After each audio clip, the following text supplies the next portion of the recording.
Reels చేస్తూ video ఒకటి viral అయింది కదా, సో దాని గురించి మీరు ఏం చెప్తారు? ఎట్లా అంటే ఫస్ట్ తిరుపతికి అంత పెద్ద దేవస్థానానికి వెళ్ళడం అనేది చాలా అదృష్టము. ఆ దేవుడు పిలుపు రావడం అనేది గొప్ప విషయం. కాబట్టి అలాంటి టైంలో మనం వెళ్ళాము, దర్శనం చేసుకోవాలి, నార్మల్ అవ్వాలి. ఎవరికైనా వెంకటేశ్వర స్వామి దగ్గర మనం వెళ్ళామని చెప్పి ఫొటోస్ అన్నీ తీసుకోవచ్చు. అలాంటి దేవుడి సాంగ్ మీద రవితేజ సాంగ్ పెట్టుకొని అంటే డాన్స్ చేయడం అనేది దేవుడిని కొంచెం ఉంది. కాబట్టి అది వాళ్ళ రియాక్షన్ అవ్వడం జరిగింది. దయచేసి ఎవరైనా సరే ఆ వెంకటేశ్వర స్వామి అంత పెద్ద దేవస్థానాన్ని అక్కడికి వెళ్ళి అదృష్టం వెళ్ళడమే అదృష్టం. అలాంటి దగ్గరికి చేయడం గీత రైల్స్ తిరుపతిలో రీల్ చేసింది. దేవుడు మనం ఏదైనా తప్పు చేస్తే పడాల్సిందే. ఎవరైనా సరే పెద్ద ఆర్టిస్ట్ అయినా హీరో అయినా ఎవరైనా సరే ఏదైనా తిరుపతిలో ఏదైనా మిస్టేక్ అనిపిస్తే అప్పుడు రియాక్ట్ అవుతున్నారు. కాబట్టి దయచేసి ఇప్పటికైనా జనాలనే మారితే మనం వెళ్ళేది భక్తిలో బైక్, మనం ఖర్చు పెట్టేది దేవుడి కోసం, దేవుడిని చూడాలి, మనకున్న కోరికలు చెప్పుకుంటాం బాధ తీరుతాయని చెప్పి దయచేసి మన తిరుపతి వెళ్ళేది దేవుడి దర్శనానికి, మనకున్న కష్టాలు అని చెప్పుకోవడానికి తప్ప మనం ఏదో రీల్ చేయాలి, ఫేమస్ అవ్వాలి, లైఫ్ కోసం చేసుకుంటే మన లైఫ్ స్పాయిల్ అయిపోతుంది కదా.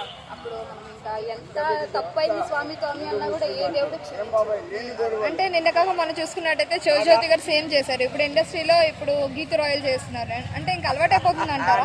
అలవాటు అయిపోవడం అంటే ఏంటంటే వాళ్ళ పిచ్చి రీల్స్ పిచ్చి వల్ల లేకపోతే వీస్ లైక్స్ కోసం వల్ల ఏం కాదు. వాళ్ళు ఏంటంటే ఒకటి చేసేటప్పుడు దేవుడు స్వామి కదా అంటే రియాక్ట్ అవ్వరు అన్న చిన్న విషయం మైండ్లో పెట్టుకోవచ్చు. లేకపోతే నార్మల్గా డాన్సే కదా అని చెప్పి ఏమి ఉండదులేని అనుకోవచ్చు. దానివల్ల అది దేవుడు రియాక్ట్ అయింది అంతే. దయచేసి ఒకటి ఏంటంటే ఎవరైనా సరే ఏ గుళ్ళో అయినా ఎక్కడికైనా సరే మనం భక్తి కోసం దర్శనం కోసం వెళ్తున్నాము. దయచేసి ఎటువంటి మిస్టేక్ చేయకుండా దేవుడితో మనం పరస్పరం ఆడుతండి. ఏ క్షణం మనం అసలు ఈ క్షణం మనం బతుకున్నామంటే ఆ దేవుడి వల్లే. కాబట్టి ఎప్పుడు ఏం జరుగుతుందో తెలియదు. దేవుడి మీద దయచేసి రీల్స్ కానీ అంటే నెగిటివ్ గానీ అట్లా మాట్లాడారు. అంటే ఈ మధ్యకాలంలో చూసుకున్నట్టయితే ఇప్పుడు బస్ స్టాపుల్లో అవ్వచ్చు, రోడ్డు మీద అవ్వచ్చు, లేదంటే మెట్రోల దగ్గర అవ్వచ్చు, ఎక్కడ పడితే అక్కడే రీల్స్ చేస్తూ ఉన్నారు. ఎందువల్ల అంటారు? మరి అంటే యాక్షన్స్ తీసుకోవట్లేదనా? మరి ఇంకా మనం బయట కొనలేక కూడా చేస్తున్నారు కొంతమంది వ్యూస్ కోసము, పొరగలలో పొరలాటము, బైక్ వ్యూస్ లైక్స్ కోసం చేస్తున్నాం. కాబట్టి వాళ్ళని మనం ఎవడం బాగు చేయలేము. ఎందుకంటే రీల్స్ అవి కామన్ ఇండస్ట్రీలో ఇన్స్టాగ్రామ్ లో ఫేమస్ అవడానికో లేకపోతే నాకు సినిమా ఛాన్స్ వస్తాయని చెప్పి పరిగెత్తుతున్నారు. అవి ఏముండవండి. దయచేసి చేయొచ్చు, ఫొటోస్ దిగొచ్చు, అంతా కామన్. అలా అని చెప్పి దేవుడి దగ్గరికి వెళ్ళి మనం వెళ్ళాం కదా అని చెప్పి దేవుడి మీద డాన్స్ వేసుకుంటూ కామెంట్ చేసాం అనుకో మనకి లైఫ్. అంటే ఇప్పుడు ఒక వీడియో కూడా ఆమె పెట్టారు అన్నమాట, నా జీవితం అయిపోయింది ఇంకా అన్నట్టు. సో దాని గురించి మీరేం మాట్లాడతారు? మనం ఎట్లా అంటే చేతులు కాకులు పట్టుకోవడం మన రియాక్షన్ ఉంటుంది కదా. దేవుడి దగ్గరికి వెళ్ళి చేయాల్సింది చేసి మనం తప్పైందంటే ఏ దేవుడైనా క్షమించడం. ఒకవేళ ఏమన్నా బెనిఫిట్ దేవుడు ఏమన్నా నా మీద కరుణించి ఉంటే నార్మల్ ఉంటుంది, లేకపోతే ఆమె శివజ్యోతి జరిగినట్టు జరుగుతుంది. అంటే ఇలాంటి వాళ్ళ మీద యాక్షన్ తీసుకోవాలంటారా? మరి కంపల్సరీ ప్రతి విషయంలో వాళ్ళు రియాక్ట్ అవుతూనే ఉన్నారు. ఎందుకంటే ఈసారి ఇలాంటి మిస్టేక్స్ జరగకుండా ఉండాలంటే అసలు తిరుపతిలో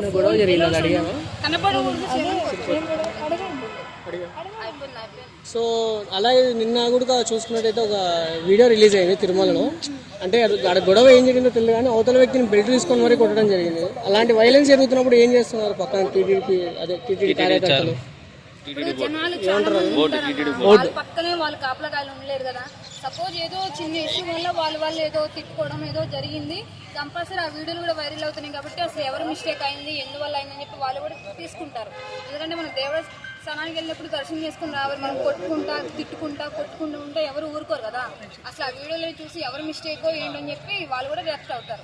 సో క్యూ లైన్ అలా కొట్టుకోవడం కరెక్టే అంటారా? బయట కొట్టుకొని చచ్చిపోంటారా? దేవుడి దగ్గరికి వెళ్ళి కొట్టుకొని సావడం. బయట తిట్టుకుంటారు, కొట్టుకొని వస్తారు. బయట నానాయకుడు అనో లేకపోతే అది ఏదో చిన్న గొడవలు అవుతూనే ఉంటాయి. దేవుడి దగ్గరికి వెళ్ళినప్పుడు కొట్టుకొని వస్తున్నారు. అంటే గీత రాయల్ ఒక ఫేమస్ యూట్యూబర్ కాబట్టి అలా జరిగింది. సో వీళ్ళు కామన్ పీపుల్ కాబట్టి వీళ్ళ మీద చర్యలు తీసుకోలేదు అనుకోవచ్చు. అన్న ఒక విషయం చెప్పనా, దేవుడి దగ్గరికి వెళ్ళి నువ్వు పెద్ద ఎంత తోపైనా నీకు నెలకి 1,00,000 2,00,000 ఎవరి ముందైనా తక్కువ, దేవుడి ముందు తక్కువే. పెద్ద సెలబ్రిటీ ఎన్ని మంది, పెద్ద హీరోయిన్ మంది మీద తోప, ఎవడే ఏం తోపు కాదు. తప్పు చేసామంటే శిక్ష పడాల్సిందే మనకి ఎవడైనా సరే. Thank you.